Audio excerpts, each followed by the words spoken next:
আসসালামু আলাইকুম প্রিয় চাকরি প্রত্যাশী ভাই এবং বোনেরা। এই মুহূর্তে যে যেখান থেকে আমাকে দেখতে পাচ্ছেন সবাইকে আন্তরিক অভিনন্দন এবং শুভেচ্ছা জানিয়ে শুরু করছি আজকের ভিডিও। বরাবরের মতো রিকোয়েস্ট থাকবে যে যেখান থেকে এই মুহূর্তে আমাকে দেখতে পাচ্ছেন প্লিজ এই ভিডিওতে একটা লাইক করবেন এবং অবশ্যই চ্যানেলে প্রথমবার হয়ে থাকলে চ্যানেলটি সাবস্ক্রাইব করে পাশে থাকার জন্য বিনীত অনুরোধ জানাচ্ছি। তো আপনাদের আজকে যতগুলো আপনারা কমেন্ট করেছেন সেই সমস্ত কমেন্টের উপর ভিত্তি করে আজকের ভিডিওটা বানানো। আজকে কোন বিষয় নিয়ে কথা বলতে ভিডিওর টাইটেল এবং থাম্বনেল দেখে তো বুঝতেই পারছেন। তো যাই হোক, আজকে বাংলাদেশ সেনাবাহিনীর বেসামরিকের বা অসামরিকের যে নিয়োগ, সেই নিয়োগের আপডেট সমূহ এবং এই চাকরিতে আপনার কি কি কাগজপত্র লাগবে, আপনার বয়স কেমন হবে, বেতন কত আসবে, রেশন আছে কিনা, পেনশন হবে কিনা, বৈবাহিক অবস্থা, পোশাক আছে কিনা এবং চিকিৎসা ব্যবস্থা, বাসস্থান ইত্যাদি ইত্যাদি সম্পর্কে কিন্তু আজকে আলোচনা করা হবে। তো আমি আপনাদেরকে প্রথমেই যে জিনিসটা বলতে যাচ্ছি যে একটা চাকরির জন্য আপনার সর্বপ্রথম কি লাগে? একটা চাকরির জন্য সর্বপ্রথম লাগে হচ্ছে সেই চাকরির সার্কুলার বা নিয়োগ বিজ্ঞপ্তি। অনেকেই এই আমাকে প্রশ্ন করে ক্লান্ত হয়ে গেছেন। আমার ইনবক্সে, আমার ভিডিওর কমেন্ট বক্সে বহুত এসএমএস আছে বা কমেন্ট আছে যে ভাই এই নিয়োগ বিজ্ঞপ্তিটা কবে আসতে চলেছে? তো ওয়েল, আমি ছোট্ট করে এই ভিডিওটা বানানোর চেষ্টা করব। যদি বড় হয়ে যায় প্লিজ ক্ষমা সুন্দর দৃষ্টিতে দেখবেন। কারণ প্রত্যেকটা কথা আমি খুব গুরুত্বপূর্ণ কথা বলব। সো প্লিজ না টেনে সম্পূর্ণটা দেখবেন। তো প্রথমেই বলে রাখি যে এটা এপ্রিল মাসের 14 তারিখ, সবাই সরি 13 তারিখ, সবাইকে শুভ নববর্ষের অগ্রিম শুভেচ্ছা। আপনারা অনেকেই জানেন যে আগামী কালকে পহেলা বৈশাখ, তো পহেলা বৈশাখের শুভেচ্ছা জানিয়ে শুরু করছি। তো পহেলা বৈশাখের ছুটির পরে কিন্তু সামনের সপ্তাহে এই নিয়োগ বিজ্ঞপ্তিটা প্রকাশ হওয়ার সম্ভাবনা 85%। এখনো পর্যন্ত আছে, 85% শিওর। এই জন্যই বললাম যে কারণ একটু ধামাকা খোঁজ খবর টুকটাক নিয়েছিলাম। তো সেখান থেকেই বলছি যে আগামী পহেলা বৈশাখের পরের যে সপ্তাহ আসবে, অর্থাৎ সামনের রবিবার থেকে সামনের বৃহস্পতিবার পর্যন্ত এর মধ্যে কিন্তু এই সার্কুলারটা আসার সম্ভাবনা 85% আছে। তো আপনারা জানেন যে এই সমস্ত বা এই বাংলাদেশ সেনাবাহিনীতে হোক বা যে কোনো বাহিনীতে হোক, আপনি যখন চাকরি করতে যাবেন আপনার কিছু ডকুমেন্টস এর প্রয়োজন হবে এবং সেই ডকুমেন্টস গুলা কি কি অনেকেরই হয়তো বা আপনারা তালগোল পেঁচিয়ে ফেলেন আবেদন করার সময়। আমার কাছে অনেকেই অনেক রকম প্রশ্ন করে থাকেন যে ভাই কি কি ধরনের কাগজপত্র আসলে প্রয়োজন হয়। তো তাদের উদ্দেশ্যে এই কথাটা বলতে চাচ্ছি। সবাই মনোযোগ সহকারে শুনবেন কারণ এই কথাটা খুবই গুরুত্বপূর্ণ বিষয়। যদি মিস করে যান দরকার হয় আপনারা এইটা ভিডিওটা রিভাইজ করে আপনারা আবারও দেখবেন।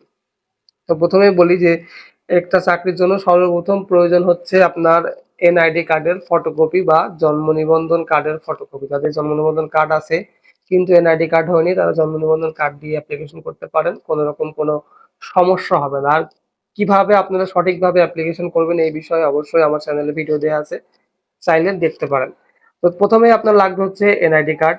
2 নাম্বার হচ্ছে আপনার লাগবে শিক্ষার, আপনার যত শিক্ষার সার্টিফিকেট বা শিক্ষার যে সনদপত্রগুলো আছে, শিক্ষা সনদপত্র, সেটা জেএসসি হতে পারে, পঞ্চম শ্রেণী পাশের হতে পারে, এসএসসি হতে পারে, এইচএসসি হতে পারে বা আরো যদি আপনি কোনো ডিপ্লোমা করে থাকেন সেই সমস্ত শিক্ষাগত যোগ্যতার সনদপত্রের কিন্তু ফটোকপি এবং অরিজিনাল কপিটা কখন লাগবে? যখন আপনার চাকরি কনফার্ম হয়ে যাবে। ওই চাকরির কনফার্ম হওয়ার পরে কিন্তু কর্তৃপক্ষ আপনার থেকে এই অরিজিনাল কপিটা নেবে। আদারওয়াইজ আপনি যদি অ্যাপ্লিকেশন করতে চান তাহলে অবশ্যই এই শিক্ষা সনদপত্র সহ সমস্ত রকম যত রকম ডিপ্লোমা করেছেন বা ডিগ্রি পাস করেছেন সেই সমস্ত সনদপত্রের ফটোকপি আপনাকে এখানে দিতে হবে এবং অবশ্যই মাস্ট বি এই ফটোকপি গুলো সত্যায়িত করে দিতে হবে। এখন অনেকেই জানেন না যে সত্যায়িত কোথায় যে করবেন।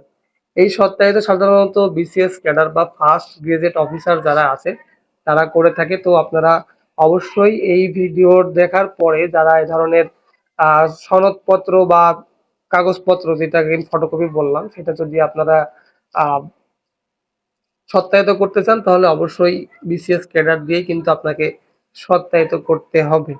এরপরে হচ্ছে আপনার চারিত্রিক সনদপত্র, সেটাও কিন্তু বিসিএস ক্যাডার দিয়ে করতে হবে। অনেকেই প্রশ্ন করেন যে ভাই চারিত্রিক সনদপত্র কোথায় পাবো?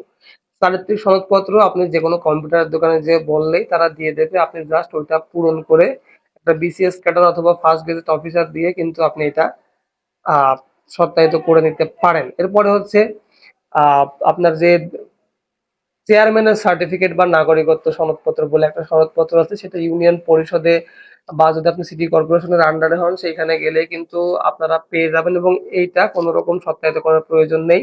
এটা চেয়ারম্যান বা কমিশনার যদি চেয়ারম্যান হয় ইউনিয়ন পরিষদ তাহলে চেয়ারম্যানের সিগনেচার থাকবে, এবং যদি ওয়ার্ড পর্যায়ে বা আপনার সিটি কর্পোরেশনের মধ্যে হয় তাহলে উনি যে কাউন্সিলর বা কমিশনার আছে ওনার সিগনেচার হইলে কিন্তু আর কোনো কিছুর প্রয়োজন হয় না। এরপরে লাগবে হচ্ছে আপনার পাসপোর্ট সাইজের 4 থেকে 6 কপি ছবি লাগতে পারে, এবং সেটা অবশ্যই চেষ্টা করবেন ল্যাব প্রিন্টের দেওয়ার, কারণ যখন অ্যাপ্লিকেশন করবেন অনেক সময় ওই ছবিগুলো নষ্ট হয়ে যায়।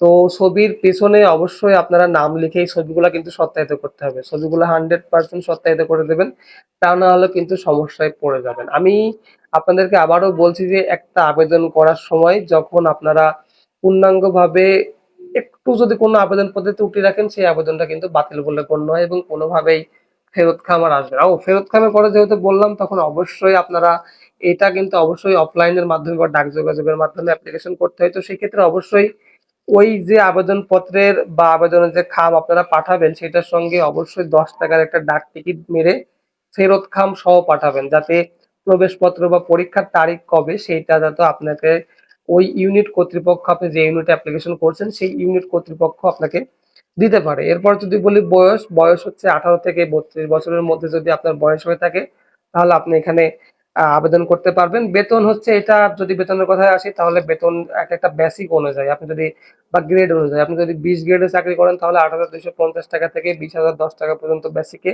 আপনার একটা স্যালারি আসবে, সেটা নিয়ে আপনি পরিবার পরিজন নিয়ে বেশ টুকটাক চলে যেতে পারবেন। এরপর হচ্ছে রেশন আছে কিনা, 100% এটাতে রেশন আছে।